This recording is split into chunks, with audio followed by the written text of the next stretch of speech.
guys, Comic Uno, and today I'm doing a review for All New X-Men issue 3. And before I start this review, just want to tell you guys a little update that there are two reviews on Dark Avenger Inc. that I usually do on Comic Uno, which is Smallville Season 11 issue 8 and Earth 2 issue 7. So go check those out. In the description below will be a link for that. And actually, Smallville Season 11 is my pick of the week, so that'll be featured on my channel also. So go check those out. In the description below there will be a link to Dark Avenger Inc. But let's start reviewing All New X-Men issue 3. Let's talk about the cover.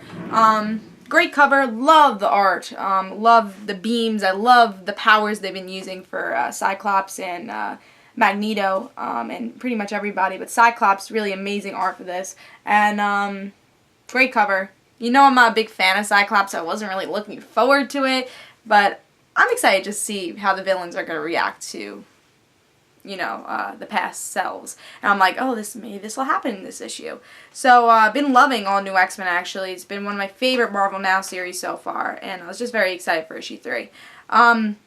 In this issue, we get to see Cyclops is going to make a new mutant school, and that mutant school is actually going to be in the Weapon X laboratory, where Wolverine got his powers and pretty much made him suffer. So that's where Cyclops is going to build his new school, because he has to copy everything of Wolverine. So I thought that was pretty funny. He actually wants to make a school. We also get to see that Cyclops and Magneto and whoever was affected by the Phoenix Force has been weakening their power, not losing it, but their powers have been like if they were 13 again, just gotten their powers. Cyclops can't control his beams. Magneto's powers are not as strong. Emma can't read people's minds. She can only turn into diamond form. And for some reason, Magic has all her powers and is even greater than she used to be. So we get to see that. We also get to see, you know, another random new mutant that gets, you know, new powers. He's a college student, and Cyclops like, oh, join our team and everything. But something goes wrong when Cyclops tries to do his little introduction to this guy. And guess what happens? You guessed it right. I'm sure you did. The old X-Men, the original X-Men, First Class, meet face-to-face to the present Cyclops, who they found out what exactly Cyclops has been doing. So the old Cyclops is like, I would never do this. Let me talk to him. So that should be very interesting for the next issue. What goes down? I mean, this is why the past X-Men are there, is to go face-to-face with Cyclops, and it should play a very interesting part. See Cyclops see Jean Grey. Will Emma get jealous? And of course, Cyclops just talking to Cyclops. And will this change? Which Cyclops' opinion will change? You know, will the past Cyclops say, oh, I'm doing the right thing, let me become evil for the rest of my life? You know, maybe this will affect the past, or maybe this will affect the new present Cyclops, in saying, oh, wait, this is the guy I used to be. How the hell did I end up being this guy? You know, I think one of my favorite parts in this issue, actually, was when Magneto talks to Cyclops. Cyclops just keeps saying, I didn't do it. You know, Phoenix did it. It wasn't me. I was becoming a little mad. You know, I didn't do it. I didn't do any of this. It wasn't my fault. And that's kind of been his excuse. And Magneto kind of goes face to him, because Cyclops is denying. He's in denial right now. He denies that he killed these people. But truthfully, he knows in his heart that he did kill these people.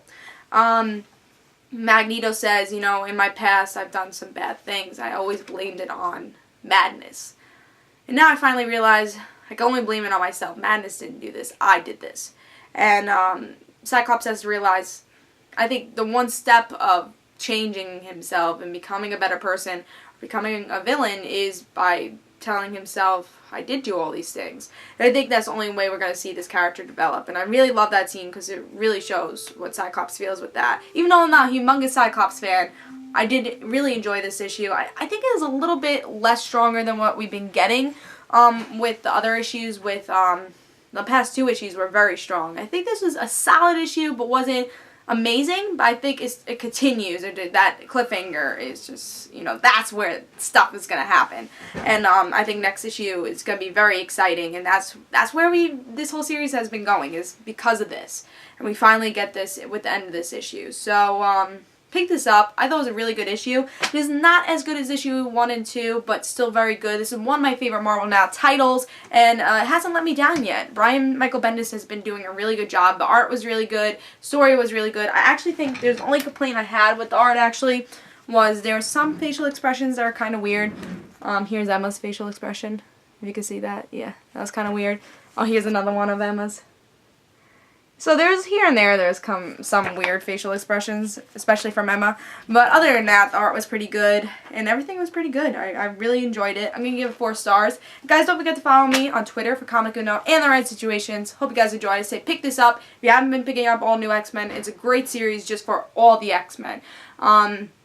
If you don't want to read any other X-Men titles, like Wolverine X-Men, Uncanny X-Men that's coming up, read this, because it's perfect series for you to get all the X-Men, and really going to be the main X-Men series. So pick it up. I give this 4 stars. I hope you guys enjoy this Comic Uno, guys, and don't forget to pick this up. Bye, guys.